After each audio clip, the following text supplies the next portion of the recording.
Dalam nama Bapa dan Putra dan Roh Kudus. Amin.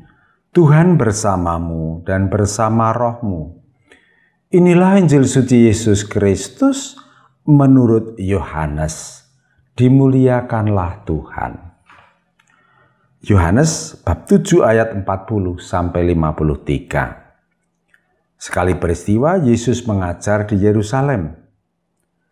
Beberapa di antara orang banyak yang mendengarkan perkataan Yesus berkata, "Dia ini benar-benar nabi yang akan datang."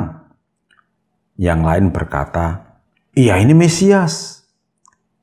Tetapi yang lain lagi berkata, "Bukan, Mesias tidak datang dari Galilea.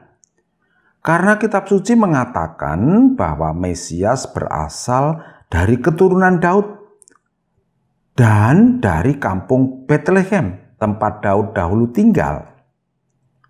Maka timbullah pertentangan di antara orang banyak karena Yesus. Beberapa orang di antara mereka mau menangkap dia, tetapi tidak ada seorang pun yang berani menyentuhnya. Maka ketika penjaga-penjaga yang ditugaskan imam-imam kepala dan orang-orang Farisi pergi kepada imam-imam kepala, orang-orang Farisi berkata kepada mereka, "Mengapa kamu tidak membawanya?" Jawab penjaga-penjaga itu, "Belum pernah ada seorang manusia berkata seperti orang itu." Jawab orang Farisi itu kepada mereka, "Adakah kamu juga disesatkan? Adakah seorang di antara pemimpin-pemimpin yang percaya kepadanya? Atau seorang di antara orang-orang Farisi? Orang banyak itu tidak mengenal hukum Taurat." Terkutuklah mereka. Nikodemus, seorang dari mereka yang dahulu telah datang kepada Yesus, berkata kepada mereka, "Apakah hukum Taurat kita menghukum seseorang sebelum ia didengar dan sebelum orang mengetahui apa yang telah dibuatnya?" Jawab mereka, "Apakah engkau juga orang Galilea? Selidikilah kitab suci dan engkau akan tahu bahwa tidak ada nabi yang datang dari Galilea." Lalu mereka pulang masing-masing ke rumahnya. Demikianlah Injil Tuhan.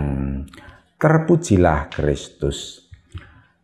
Saudari-saudara yang dikasihi Tuhan yang saya gemateni, renungan saya pada tanggal 20 Maret 2021 ini berjudul Yesus adalah Mesias. Bacaan diambil dari Yohanes 7 ayat 40 sampai 53. Saudara-saudara, pertanyaan pertama yang saya ajukan adalah, mengapa Yohanes menampilkan kisah pertentangan mengenai siapakah Yesus itu? Maksud Yohanes adalah menguatkan para murid Yesus yang sedang tumbuh tetapi digoncang oleh berbagai macam intimidasi dari berbagai pihak. Semula mereka yakin bahwa Yesus adalah Mesias.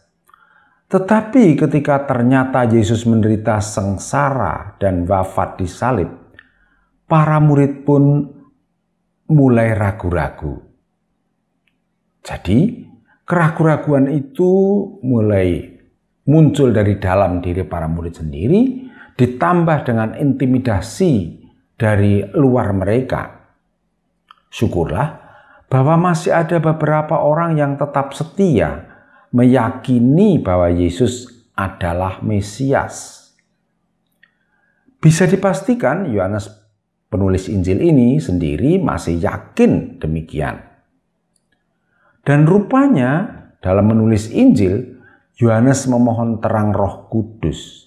Apa yang harus dilakukan untuk menguatkan kembali keyakinan saudara-saudaranya. Dan memang Yohanes berhasil dengan tulisannya itu, sehingga menjadi keyakinan gereja yang kita ikuti sampai sekarang.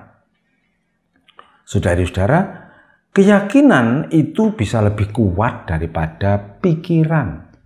Contohnya, Ahok bisa kalah dengan Anies dalam pemilihan gubernur Jakarta karena ada keyakinan yang ditanamkan bahwa memilih gubernur itu harus seagama supaya masuk surga. Sayangnya, keyakinan itu bisa keliru dan bisa benar. Keyakinan yang benar akan menuntun orang menjalani hidup dengan benar. Keyakinan bahwa Yesus adalah Mesias itu benar. Sekurang-kurangnya, saya menampilkan 2 alasan mengapa demikian. Pertama, Yesus yang dalam Islam disebut Isa membawa budaya kehidupan. Orang sakit disembuhkan, orang mati dihidupkan. Supaya spesies manusia ini dan alam raya ciptaan Tuhan ini bisa lestari, bisa terpelihara. Hukumnya adalah hukum kasih. Pola pikirnya benar-benar, benar dan benar. Kamu benar menurut keyakinanmu. Aku benar menurut keyakinanku. Misalnya, 5 kali 5 itu 25. Tetapi 25 itu bisa 5 kali 5 atau 30 dikurangi 5 atau lain-lainnya lagi.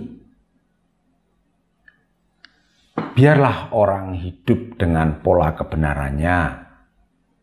Pola pikir lain dari budaya kehidupan adalah hidup dan hidup. Aku hidup, kamu hidup. Mari kita hidup bersama. Berbeda dengan budaya kematian yang pola pikirnya adalah benar salah. Menurut mereka kebenaran itu hanya satu. Misalnya 5 kali 5 ada 25. Dibalik jadi 25 adalah 5 kali 5. Kalau itu ada yang lain, itu berarti salah. Jadi, kalau aku yang benar, kamu yang salah. Atau, kalau aku yang salah, kamu yang benar. Pola pikir lain adalah hidup dan mati. Kalau aku hidup, kamu harus mati. Maka ciri budaya ini adalah destruktif, merusak alam ciptaan. Celakanya, penganut budaya kematian ini merasa benar karena menjalankan kehendak Allah meskipun merusak dan membunuh. Alasan kedua, Yesus ini adalah hakim pada akhir zaman. Hal ini dijelaskan dalam Matius 25. Jika Anda membuka Google dan mengetik siapakah hakim pada akhir zaman, Anda akan tahu bahwa di sana ada penjelasan. Tidak hanya di dalam Injil, tetapi di tempat lain juga dikatakan bahwa Yesus akan menjadi hakim pada akhir zaman. Dialah hakim yang adil. Dialah Mesias itu. Saudara-saudara, saya berharap bahwa renungan ini akan menguatkan keyakinan Anda mengikuti Yesus, Sang Mesias, sehingga yang yakin menjadi semakin yakin, yang ragu-ragu menjadi yakin. Amin. Kemuliaan kepada Bapa dan Putra dan Roh Kudus, seperti pada permulaan, sekarang, selalu, dan sepanjang segala abad. Santa Maria Fatima, doakanlah kami. Dan semoga kita selalu mengalami berkat Allah yang Maha Kuasa, Bapa dan Putra dan Roh Kudus. Amin.